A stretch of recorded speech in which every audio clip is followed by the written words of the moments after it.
Once again, good morning. After Jesus fed the 5,000, Jesus instantly tells his disciples to go ahead of him to the other side of the sea. He then goes up to the mountain and pray while his disciples were in the middle of the sea going to the other side. We can see in our gospel today that Jesus, after doing such miracle to the highest degree, did not forget to pray. Atong nakita sa atong ebanghelyo nga paghuman og himo ni Jesus sa milagro, wala gid siya malimot sa pagampo. He clearly knew that he had to spend time in prayer to communicate with his Father in heaven. Nasayod gid si Jesus na kinahanglan gid siya nga magahin og panahon sa pakighinabi sa iyang amahan nga naa dito sa langit. Jesus should be our model when it comes with our prayer life. Hinaot nga si Jesus unta ang atong ihimplo or modelo sa ato ang prayer life. After doing the busy things that we do, we should never forget to pray. Amen ba taana? Maghuman nato og himo sa mga butang nga nakapahimong busy nato nga maoy mikaon sa atong oras ug panahon. Hinaot nga dili unta ta malimot pag-ampo dayon. Usahay kita bisag gani pag-ampo kanang mga unta malimot ta tag-ampo. Labnot lang ta diretso sa luwag, hukad lang ta diretso pay ampo. Mana nga pag-ana nimo sa luwag, nanim kad mog ampo, dali-dali din nato ibutang. Kay malimot nakalimot tag-ampo. Or sahay may kay natong tanaw-tanaw salida inig kagabi pag human sa salida tulog na diretso, di na ka nag-ampo. Ugma na lang ko ampo, Lord, kay katulgon ako kayo, makasabot bitaw ka. Ang Ginoo pay mo adjust sa imong katulgon ha. Sa na atong habit, pero hinaot nga dili unta ing-ana, dili unta last option ba. Dili lang katapusan nga option ang atong pag-ampo sa Ginoo. Kinahanglan it should be our priority. Okay? Mao na nga ang Thessalonians, 1 Thessalonians 5:17 nag-ingon nga pray without ceasing, pag-ampo sa tanang panahon. Walay undang kuno, kanang word nga cease, kanang walay undang. While he was praying, his disciples were in the sea battling a fierce storm. Then suddenly Jesus appears to them walking on the sea. So sa diha nag-ampo si Jesus, ang iyang mga disipulo nga gipauna na pagtabok dito sa dagat, naapo ilang kagalingon po nga gira po dito. Nakigira po sila sa bagyo. And suddenly, Jesus appears to them. O nagpakita si Jesus kanila. I believe Jesus knew what will happen next. Jesus, just like the feeding of the 5,000, he was testing the faith of his disciples on how they would respond to such situation. I believe nga gisulayan lang ni Jesus ang tuo sa iyang mga disipulo. If we read Matthew chapter 8 verse 23 to 27, Jesus calmed the storm when his disciples don't know what to do. Diha sa Mateo kapitulo 8, atong mabasa diha nga gipakalma ni Jesus ang bagyo sa dihang wa na nasayod ang iyang mga disipulo kung unsa ilang angay buhaton. His disciples themselves saw what Jesus can do. Ang iyang mga disipulo mismo nakakita, naka-experience mismo, naka-witness kung giunsa pagpakalma ni Jesus ang maong bagyo. By having faith, they too can calm the storm. Pinaagi sa pagtuo, sila mismo makapahimo nga makapakalma sa maong bagyo. And Jesus was testing that out. Og sa atong ebanghelyo karon, gisulayan na mismo ni Jesus. Then Jesus assures them with these words, "Take courage, it is I. Do not be afraid." Ayaw kahadlok, ako lang ni. How many times that we are facing storms in our lives and we hear God saying the exact same words. Pila na kahigayon sa atong kinabuhi nga nagatubang tag mga bagyo sa atong kinabuhi ug mao gihapon ang gisulti ni Hesus kanato. Ayaw kahadlok anak, ako ni. Or we have not heard from God saying those words because the storm is so fierce and we are focused on what our feelings tell us, what our senses tell us, instead of listening to what God tells us during the storm. Sa dihang anaa mga bagyo sa atong kinabuhi, nakadungog ta gikan sa Ginoo nga nagsulti ang Ginoo nga ayaw kahadlok, ako lang ni, or wala ta nakadungog sa Ginoo tungod kay nakafocus kayo ta sa bagyo, or nag-ingon ang atong emosyon nga malunod na gid ka, mao na gid ni ang katapusan nimo, wa na gid kay chance. Or mao na ginasulti sa atong mga senses nato, kung unsay atong nakita, kung unsay atong dungog, kung unsay atong nabati, diya ta nakafocus. Our emotions can get the best of us if we allow ourselves to be consumed by negative emotions.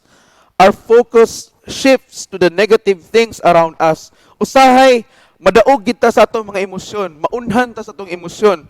Kung miingon gani ang atong emosyon nga pagtapol-tapol lang, madaog kita usahay, magtinapulan gid pud ta. Kung nata sa pagsulay, kung miingon natong emosyon nga paghikog na lang, usahay maghikog na pud ta. Ang uban kay nadaog sa emosyon. Tungod sa labi na sa mga negatibo nga mga emosyon, magsugod gani kag hunahuna og negatibo, ang tan-aw nimo sa imong palibot puro na puna negatibo. We become pessimistic rather than being optimistic.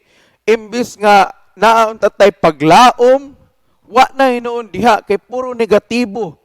Usay mag-una ang atong hunahuna. Wa pagani na hitabo, gihimuan na nimong ending ang imong sitwasyon. Bisan og nasayod ka nga ang katapusan nga ending sa tanan nga mga istorya sa atong kinabuhi mao ang kadaugan sa Ginoo, pero usahay tungod kay nag-una atong emosyon manang gitawag nga nag-overthink ka, nasubraan ka rag hunahuna, negatibo ang mugawas. Di na lang kumukuan, di na lang ko kay maorang gyapon, pildi magyapon ko, magyapon ko chance. May mana sila kay mga bright mana sila. Ako, kinsa ra man ko, anak ra man ko ni kuan. Usay unhan nato ang atong kaugalingon. Mao na nga diha ta ma-down. Diha ta mubati og kanang tabangunon kaayo ta. Diha ta mubati nga walay paglaom tungod kay wa pa gani nahitabo giunhan na nimo. May pag nagmanagnaay na lang ka. Kay kung ingana manggaling, kung kay bawo di ka sa kuan, sa ending sa imuhang mga sitwasyon. In verses 28 to 30, Peter tells Jesus conditionally that if he is indeed the Jesus that he knew, he would be commanded to come him on the water. Diya sa versikulo 28 nga do sa 30, si Pedro nangutana sa kang Hesus nga kung siya bagid ang tinuod nga Kristo, makalakaw kuno siya sa tubig.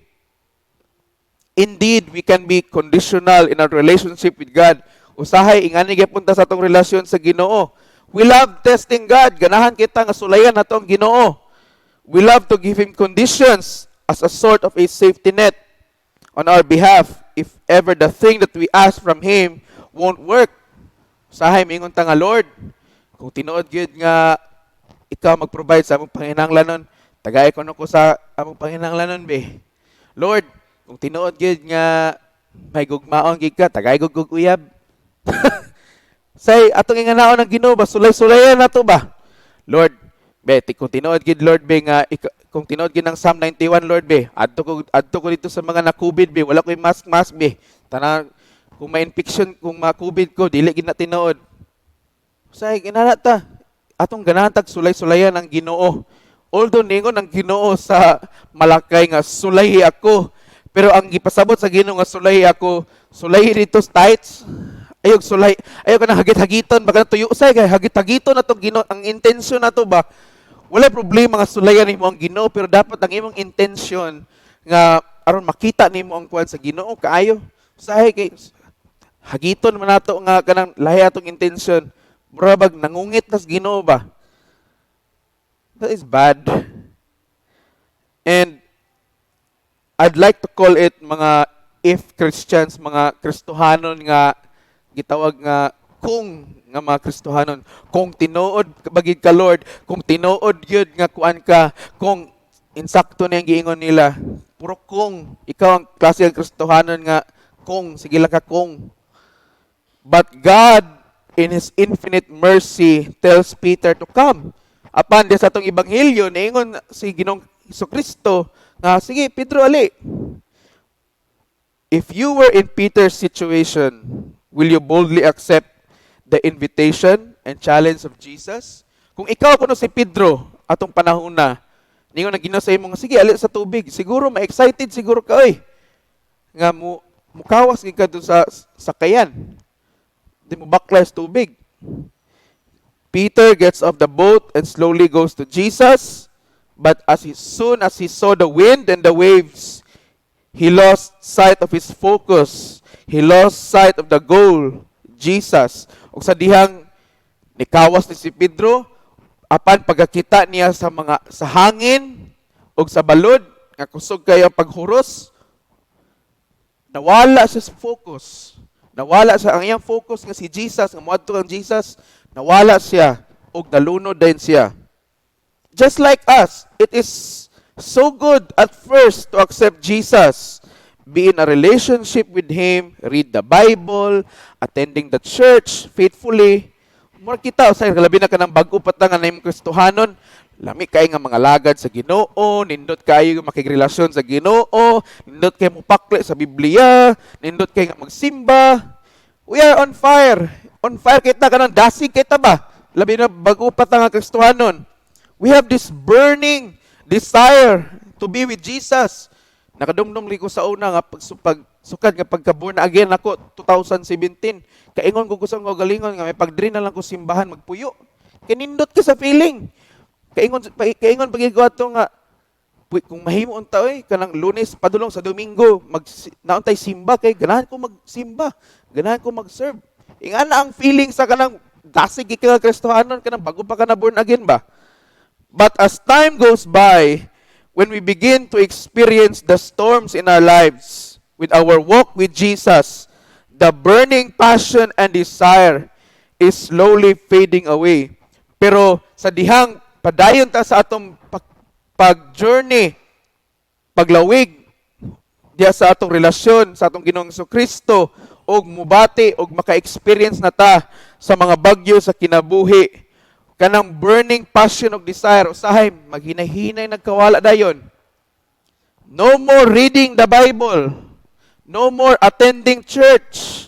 No more happy moments with Jesus. No more time with Jesus. Basically, we lose focus and sight of Jesus in our lives. Pag hinay-hinay na gani, wala na'y happy-happy dayon with Jesus. Wala tayo panahon with Jesus. Di nataganahan mo pakli sa atong Biblia. Di nataganahan mo simba. Mawala na ta, pareha ni Pedro, mawala ta sa focus, nawala ta sa atong focus na si Jesus. But then again, God, in His infinite mercy and love, saved Peter when he cried out to Jesus. Then Jesus saved Peter and told him, "O you of little faith, why did you doubt?" Apan sama kadako sa kaluoy o gugma sa Ginoo, giluwas gyapon sa Ginoo si Pedro bisan og nawala siya sa focus. Despite of our lack or small faith, even how many times we have seen God work out miracles in situations in our lives, God will still save us because He loves us. Amin ba ta ana? Apan taliwala sa atong kagamay sa atong pagtuo or pagkamaduha-duhaon, bisan og ikapila na ta nakasinati sa mga milagro o kaayo sa Ginoo, God will still save us. Luwason gyapon ta sa Ginoo, God will remain good to us tungod kay nahigugma siya nato. The storms are just a test of our faith. Atong hinumduman nga ang mga bagyo sa atong kinabuhi, mga pagsulay lang ni aron malig-on ang atong pagtuo. It is a test of our obedience and a test of our love for Him. Pagsulay ni sa ato ang pagkamasinugtanon o pagsulay ni sa atong gugma ngadto sa Ginoo. Clearly, Peter failed the test of faith. Kung atong i-analyze mag-ayo ang gospel, bagsak gid si Pedro sa exam ni Jesus, sa exam sa pagtuo. Bagsak gid siya. Kay imbes nga okay na to, nagduha-duha man siya. Yes, he passed with flying colors the test of obedience.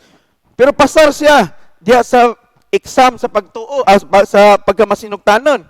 Kiniingon si Jesus nga come, naog man siya, come. Pasar siya diyan ng bahina. Pero nalumos gyapon siya. This means one thing. Faith and obedience go hand in hand. Ang pagtuo ug ang pagkamasinugtanon mag-uban gid na. You cannot obey without faith. And your faith will not work if you will not obey. Maglisod gid ka og obey kung wala kay pagtuo. Kaya nga magunahuna ka, nga man tuod nga magmasinugtanon ka kung wala ka ni tuo anang butanga. Diba? And your faith will not work if you will not obey. Kung imong pagtuo, dili pod mo function kung wala kay pagkamasinugtanon. That is why today, let us shift our focus on Jesus. Mao na nga atong itutok ang atong kinabuhi diya kang Kristo. In Hebrews chapter 12 verse 2 it says, "Look unto Jesus, the author and perfecter of our faith." Look unto Jesus, tan-aw ni Kristo. Imagine kung si Pedro nakafocus lagi sa kang Jesus, kung wa gid siya mutan-aw sa hangin, sa balod, sa iyang palibot, I'm sure makaduol gito sa kang Jesus. Just like us, kung dili lang kita mag-focus pag-ayo sa mga problema, sa mga pagsulay nga niabot sa atong kinabuhi, muabot man gid ta sa solusyon nga gihatag sa Ginoo, nga giandam sa Ginoo. Amen batana. I'll give you an example. Tanawa si Moses sa dihang gidala niya pagawas ang mga Israelita gikan sa Ehipto. Og niabot sila sa Red Sea. Og nakita nila nga di na sila katabok og duol na kayo ang kaaway. Unsay gibuhat sa Ginoo pinaagi kang Moses. Gitunga ang dagat og nakatabok sila. Unsa may punto na ako nga gusto na ko ipasabot. Dili tangtangon sa Ginoo ang imong problema. Dili tangtangon sa Ginoo ang mga pagsulay sa atong kinabuhi. Pero maghimo siya og pamaagi aron makalabang ta ana nga mga problema og pagsulay. That is why niingon ang Ginoo nga I am the way, the truth and the life. Ako ang dalan. Naghimo og dalan ang Ginoo nila Moses ug sa mga Israelita. Ngano man gitangtang bare sa Ginoo ang dagat. Ningon man ang Ginoo nga balinsan ako ng dagat diri bi. O gipahubas ba niya? Wala. Gitunga, gibahin niya. Aron nga makaagi sila. Ingana gyapon ta sa atong kinabuhi kung mag-focus lang ta sa Ginoo. Atong makita that God will make a way for us. Nga ang Ginoo maghimo o pamaagi alang kanato aron makalabang ta ni ana nga mga bagyo ug pagsulay. But sometimes again we cannot see kana nga dalan nga giandam sa Ginoo tungod kay ang atong focus wala sa iya kundi nagtan-aw ta kung unsa kadako ang atong problema, kung unsa ka imposible kaayo nga masulbad ang atong problema. God will always make a way if we just focus on Him. Never allow the storms of life to sway us to different directions. Ayaw itugot nga ang mga bagyo sa atong kinabuhi. Muhampak-hampak nato sa bisan asa nga direksyon. Let us remain steadfast to only one direction, the heavenly direction. Hinaot nga magpabilin tang tanan sa isa lang ka direksyon. Mao kana ang langit nun nga direksyon. Padulong sa Ginoo. That is why sa atong second reading ni atong Sunday ningon diya nga set your mind on the things above, not on the things on earth. Ato kunong ibutang ang atong hunahuna sa mga langitnon nga mga butang. Atong ibutang ang atong hunahuna sa mga saad sa Ginoo nga iyang gihatag kanato. That He is our provider, He is our healer, He is our way maker. To God and God alone, sa Ginoo lang. Mga problema, mga challenges, mga pagsulay, normal lang ang moabot sa atong kinabuhi. Lahi-lahi lang ta og mga problema o mga pagsulay. Pero maura gyapon nang istoryaha, problema o pagsulay ra gyapon na. Focus lang ta sa Ginoo. Di ta unta ta matandog sa mga problema o pagsulay. Tinuod, na mga panahon nga gusto na kay nato nga mo give up, gusto na kay nato muundang, di na ta magpadayon. Gusto nato nga kaunon na lang ta sa atong problema. Gusto na nga kung unsay nahitabo sa atong kinabuhi, uyon-uyon na lang ta. Ato na lang uyon-uyon na ang atong problema. But again, if we focus our eyes on Jesus, again just like what happened with Moses and the Israelites, God will make a way. God will not take our problems away, but God will make a way through our problems aron nga makalabang tani ana nga mga problema, and then at the end of the day we will say to ourselves, it is God alone. Amen ba tana? Please stand.